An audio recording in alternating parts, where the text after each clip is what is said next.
नमस्कार, मैं हूँ राज रवानी। मैं अभी फिलहाल सरिया के बरकी सरिया क्षेत्र में हूँ। फिलहाल यहाँ पे चुनाव को लेकर, नगर पंचायत चुनाव को लेकर सरिया में बहुत ही सरगर्मी तेज हो गई है। तो ऐसे में एक उम्मीदवार है आरती देवी, उनके निवेदक हैं हेमलाल मंडल उप छोटू मंडल।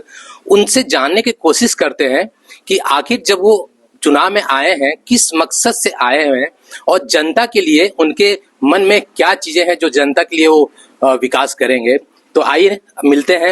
आपको सबसे पहले सर बाइस्कोप न्यूज में स्वागत है।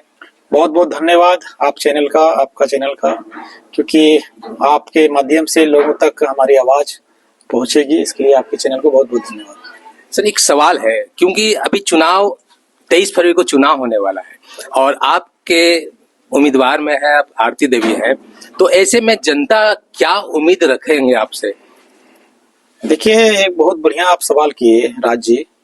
आपके चैनल के माध्यम से मैं बता देना चाहता हूँ, क्योंकि नगर पंचायत 2018 में गठित हुआ और 2020 से ही टैक्स वसूलना चालू हो गया।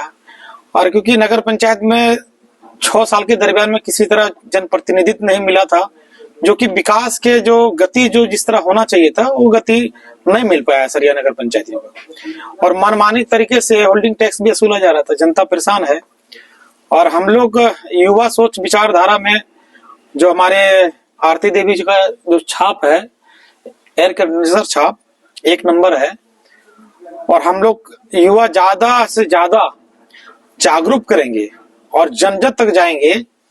और लक्ष्य हम लोग है कि बाजार से सटे हुए जितने भी ग्रामीण इलाका है, जो भी अभी टैक्स के माध्यम से, जुर्माना के माध्यम से जो टैक्स लिया जा रहा है, उसको हम लोग निःशुल्क कर देंगे चुनाव होने के बाद। मुद्दा आ रही है सरिया में, सरिया नगर पंचायत का जो चुनाव होने वाला है, क्योंकि ये जो क्षेत्र का सीमांतरण हुई है, कहीं ना कहीं एक गांव के लोगों को बहुत इसमें जोड़ा गया है जो उसे सुविधा से वंचित रह जाए। तो क्या ऐसे में यह उचित है?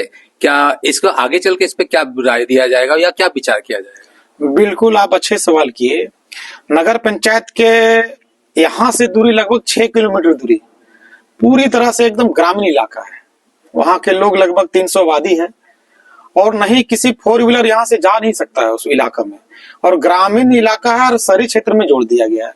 लगभग उन लोग पास हर एक परिवार के 20,000 अभी जुर्माना टैक्स लगे, होल्डिंग टैक्स। अगर हम लोग चुनाव जीत जाते हैं तो हम लोग को यही पहला प्राथमिकता रहेगा, क्योंकि ग्रामीण क्षेत्र है, किसान के वर्ग के लोग हैं, उस हम लोग एरिया को पहला प्राथमिकता है कि उसको हम लोग फिर से ग्रामीण इलाका में रहने देंगे और टैक्स के मुक्त करने का प्रयास करेंगे। देखिए, नगर पंचायत में अभी 17 अध्यक्ष के रूप में आए हुए हैं, उम्मीदवार के रूप में 17 में से एक आप भी हैं। तो ऐसे में सब महिला को अभी दिया गया हुआ है, आगे बढ़ाया गया है सरकार। तो ऐसे किचन से उठकर अभी महिला अब समाज के बीच में आ रहे हैं, तो ऐसे में महिला की सोच क्या होगी? बिल्कुल, आपका कहना बिल्कुल सत्य है, क्योंकि सरकार की पॉलिसी है महिला घर में बैठी रहती हैं और महिला का अधिकार सरकार ने दिया है। और हम लोग खुशी की बात है चुनाव आयोग को, जो सरिया नगर पंचायत क्षेत्र में पहली बार चुनाव हो रहा है और चुनाव में महिला को अधिकार मिला है।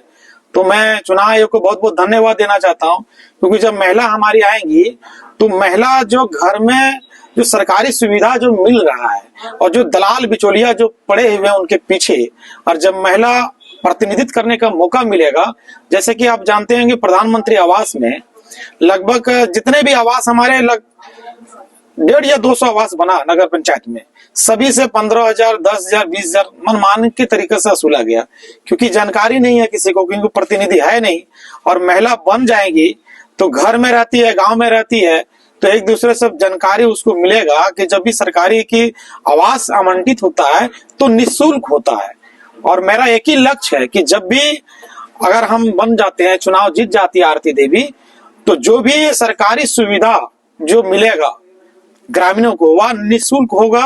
और हम लोग का जितने भी वार्ड हैं, जितने भी गांव मोहल्ला, वहां जाकर एक जनता दरबार युवाओं के द्वारा लगाया जाएगा और बाहर से जो भी समस्या है, स्थानीय समस्या, उस समस्या को समाधान करने का प्रयास करेंगे।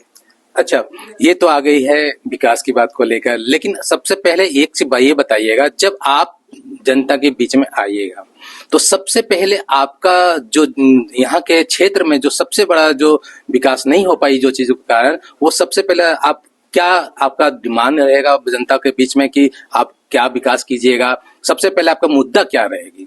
बिल्कुल राज जी, क्योंकि सबसे पहले मुद्दा यही है, क्योंकि बराबर हम कह रहे हैं क्योंकि ग्रामीण इलाका से शहरी क्षेत्र बन गया है नगर पंचायत। पहले कि हम लोग चौक चौराहे में हम लोग महिलाओं के लिए शौचालय की व्यवस्था करेंगे। दूसरी है कि जब शौचालय व्यवस्था हो जाएगा तो लोग बाजार करने के लिए आएंगे तो सुविधा उन लोग को मिलेगा। और हम लोग होल्डिंग टैक्स में जो मात्रा होगा बाजार से ग्रामीण इलाका को कम करेंगे, क्योंकि बाजार में शहरी क्षेत्र में लोग सारे सुविधा रहता है और ग्रामीण में जो जोड़ा गया है उसको हम लोग मात्रा कम करेंगे ताकि सुविधा उन लोग को ठीक से मिल पाए। बराबर जब 5 साल हो जाएगा, लोग जान जाएंगे, सुविधा मिलेगा, तो फिर से टैक्स बराबर हम लोग कर देंगे। जी, ये आप अभी इनके मुंह जबानी से सुने हैं हेमलाल मंडल उर्फ छोटू मंडल, जो इनके प्रत्याशी के रूप में हैं, इनके आरती देवी इनके निवेदक हैं हेमलाल मंडल। तो इनके आप मुंह जबानी सुने हुए हैं, ये जनता के बीच में आए हैं और जनता के बीच में आए हैं और जनता की कैसे विकास, जनता के क्षेत्र में कैसे विकास किया जाएगा वो अपना राय दिए हैं। घर रहने का मकान भर नहीं, ये खुशियों की तिजोरी है। दरवाजे पर दस्तक देता पड़ोस, खिड़कियों से उमड़ आता आसमां, तारों में उलझी ऐसी न जाने कितनी दास्तां। कहती हैं चले डायमंड सिटी, एक सफर हम सफर के साथ अपने घर तक। Diamond city, life long bonding, 500 से ज्यादा खुशहाल डायमंड परिवार। जल्दी करें, सिर्फ 200 फ्लैट बाकी। आज ही बुक करें अपना आशियाना।